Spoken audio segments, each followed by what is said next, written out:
Welcome to my channel. আজকে একটা অদ্ভুত বিষয় আপনাদের সাথে শেয়ার করব।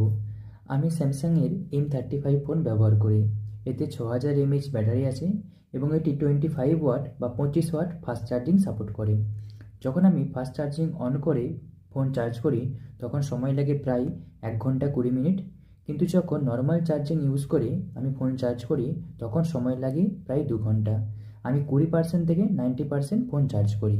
কিন্তু ইন্টারেস্টিং বিষয় যে যখন আমি ফাস্ট চার্জিং দেবার পর ফোন ব্যবহার করছি তখন আমাকে সন্ধ্যে 7টা থেকে 8টার মধ্যে ফোন চার্জ দিতে হচ্ছে, কিন্তু যখন আমি নর্মাল চার্জিং ব্যবহার করে ফোন চার্জ করছি একই রকম ব্যবহার করে তখন কিন্তু প্রায় সারা দিন কেটে যাচ্ছে।